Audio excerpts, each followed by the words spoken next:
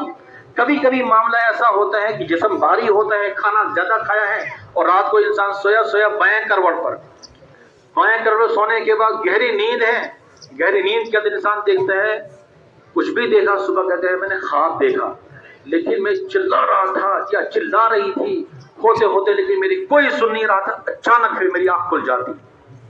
وہ کوئی بھوت نہیں ہوتا یا کوئی جن نہیں ہوتا، وہ کیا ہوتا ہے، وہ دل کے اوپر ایک قسم کا بوجھ پڑ جاتا ہے بائیں کروٹ پر لیٹنے کی وجہ سے، جس کی وجہ سے دل کی حرکت ایک قسم کچھ دیر تک بند ہو جاتی ہے، اور بند ہونے کے بعد یہ کچھ بھی کرنا چاہے تو نہیں کر سکتا۔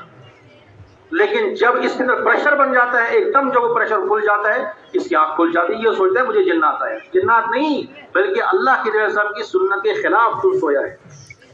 دوسری چیز، جب انسان بائیں کروٹ پہ سوئے گا، صبح سے لے کر شام سے لے کر صبح تک سوئے گا، لیکن صبح جس وقت اٹھے گا، اٹھنے کے بعد کہے گا مجھے پھر من کر رہا ہے سونے کا، اٹھنے کا دل نہیں کرتا ہے، اس لیے پھر انگڑیاں بھی لیتا ہے، نیند نہیں کھلتی۔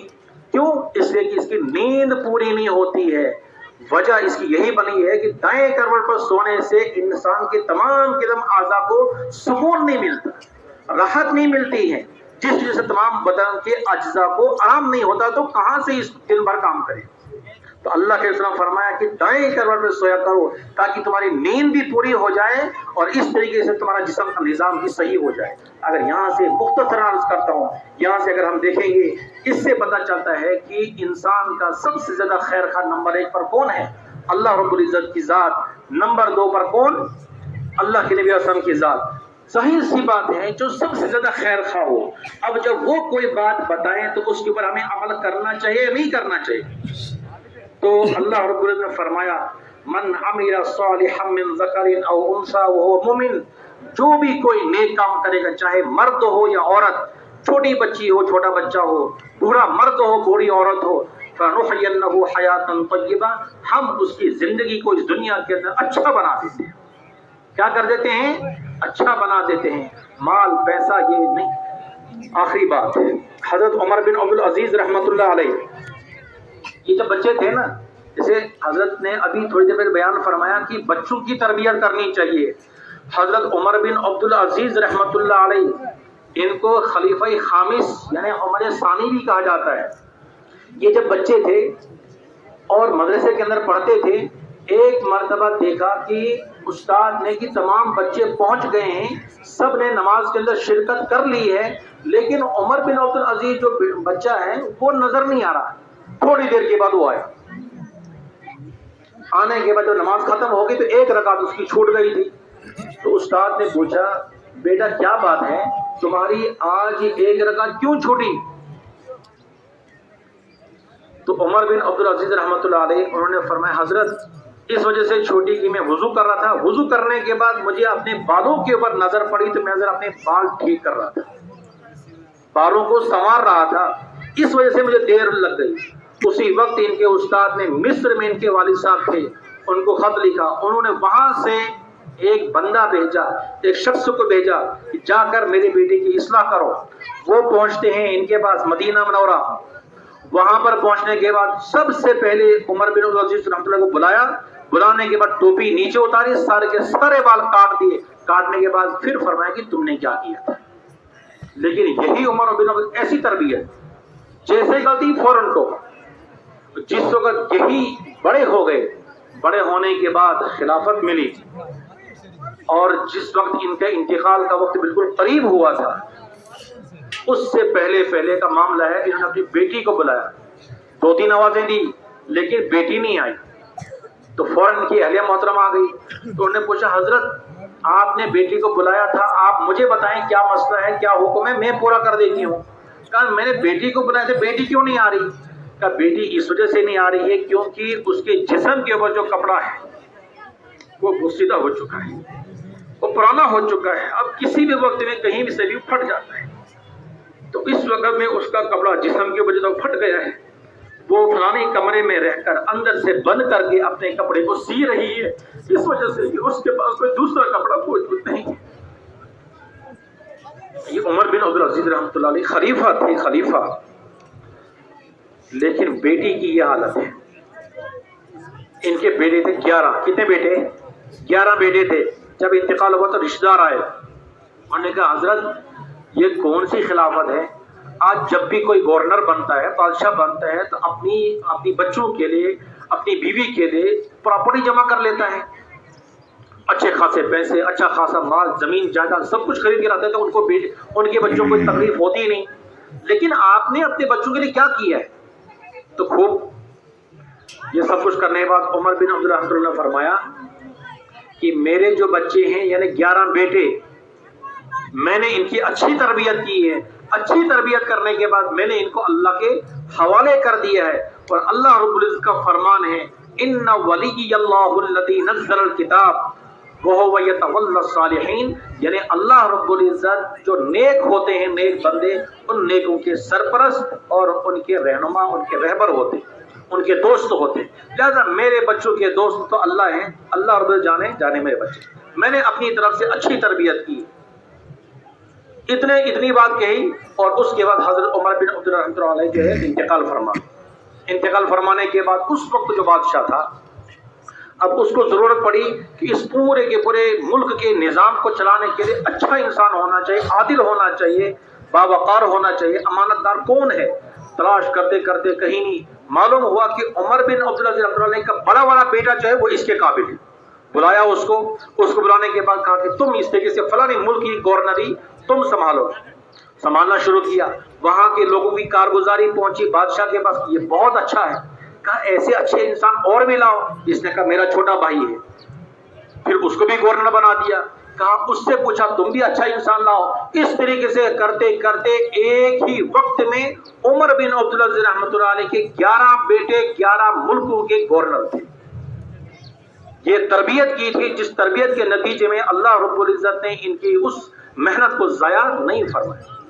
آج بھی بار بار جب کہا جاتا ہے، سنا جاتا ہے کہ اپنے بچوں کے اوپر نگرانی کریں، ان کی تربیت کریں، خلاصہ یہی ہے کہ ہمارے بچے بھی، ان کا دین بھی صحیح ہو، ساتھ میں ان کی دنیا بھی اچھی بن جائے۔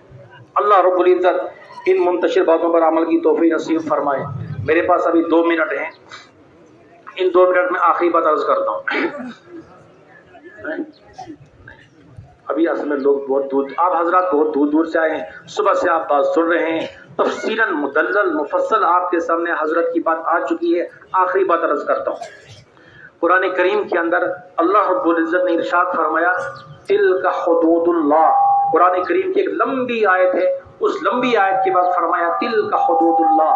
یہ وراثت سے متعلق ہے، وراثت سے متعلق کہ انسان خاص کر کے جہاں بہت ساری کوتاہیاں انسان سے ہو جاتی ہیں، وہاں ایک کوتاہی یہ ہو جاتی ہے کہ انسان خصوصاً بھائی اپنی بہنوں کو وراثت سے محروم کر دیتے ہیں مختلف قسم کے بہانے، حتیٰ کہ کہتے ہیں جب شادی ہو جائے، کیا ہو جائے؟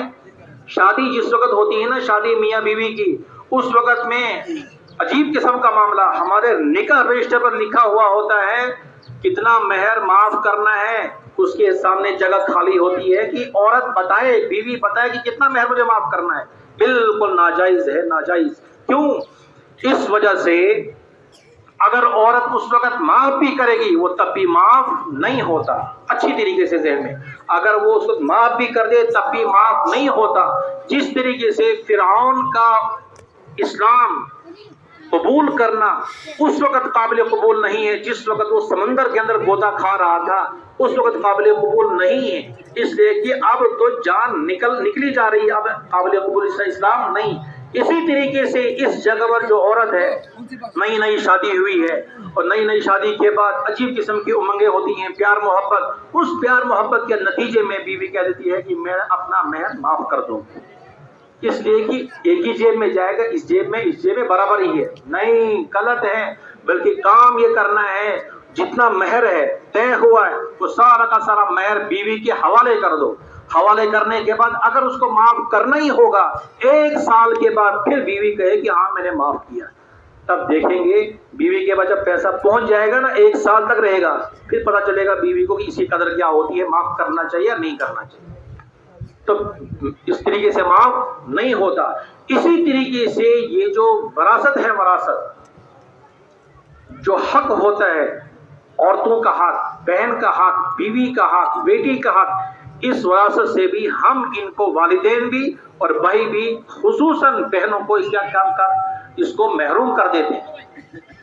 اور یہاں بھی سوچتے ہیں کہ ان کو کیا ضرورت ہے، ان کی شادی ہو چکی ہے، وہ تو آباد ہے، ان کے پاس زمین جائیداد ہے، ضرورت نہیں. حکم ہے قرآن کریم کا، تلک حدود اللہ ومن یتعد حدود اللہ فقد ظلم نفسہ ومن یتعد حدود اللہ فاولئک هم الظالمون. جس نے بھی اللہ کے حدود کو پار کر دیا، اللہ کے حدود سے اس نے اعراض کیا، تخلف کیا، ایسی صورت میں انسان کے اوپر ظلم، یہ کیا ہے، ظالم ہے، ظالم. اور ظالم جو ہوتا ہے اس ظالم کا ٹھکانہ جہنم ہے، جہنم. حضرت مفتی ایوب صاحب دام برکاتہم العالیہ، ایک صاحب کا انتقال ہوا. انتقال ہونے کے بعد وراثت تقسیم ہو گئی، لیکن معاملہ ایسا ہے کہ اس نے سوئی جو ہے نا، سوئی، اس سوئی کو اٹھا کر دے دیا تھا کسی کو کہ یار تمہاری ہو گئی، لیکن وہ تھا دوسرے کا حق. سوئی جب اس کا انتقال ہوا، انتقال ہونے کے بعد اس کو خواب میں دیکھا کہ تمہارے ساتھ کیا معاملہ ہوا، کہ میرا معاملہ تو سب ٹھیک تھا، میں نے سب کچھ کر لیا تھا، لیکن ایک سوئی کی وجہ سے میرا مسئلہ اٹکا ہوا ہے. اب جس نے خواب دیکھا تھا نا، وہ آیا ایک شخص کے پاس، اس کو کہا کہ بھائی ایسا مسئلہ ہے تو اس کی رہائی نہیں ہو رہی ہے، وہ اس کا معاملہ لٹکا ہوا ہے، تو کیا ہے؟ کہا 600 روپے دے دو، 600 روپے دے دو، 600 روپے میں اس کا معاملہ حل کریں گے. کیا کریں گے؟ کہا کہ آستان پر جا کر ذبح کریں گے، غریبوں میں تقسیم کریں گے، اس کا مسئلہ حل ہوگا.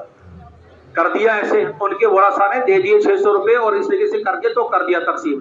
دوسرے دن پھر خواب میں آیا، اور خواب میں آنے کے بعد کہا یہاں 600 روپے نہیں چلتے، بلکہ جو سوئی ہے وہ سوئی اٹھا کر ان کو واپس پہنچا دو، تب میرا جا کر معاملہ یہاں حل ہوگا. تو ایک سوئی کی وجہ سے معاملہ اس کا اٹکا رہا، ایک سوئی کی وجہ سے. اس لیے بہنوں کی وراثت، بیٹیوں کی جو وراثت ہوتی ہے وہ مکمل، چاہے شادی ہو یا نہ ہو، وہ بڑھاپے کی عمر میں کیوں نہ پہنچے، وہ شادی شدہ ہونے کے بعد زمین جائیداد کے کئی کے مالک کیوں نہ بن جائے، کروڑ پتی کیوں نہ ہو جائے، لیکن بہرحال ماں باپ کی پراپرٹی میں ان کو حصہ ملے گا. یہ شریعت کا حق ہے. اللہ رب العزت ان منتشر باتوں پر عمل کی توفیق نصیب فرمائے.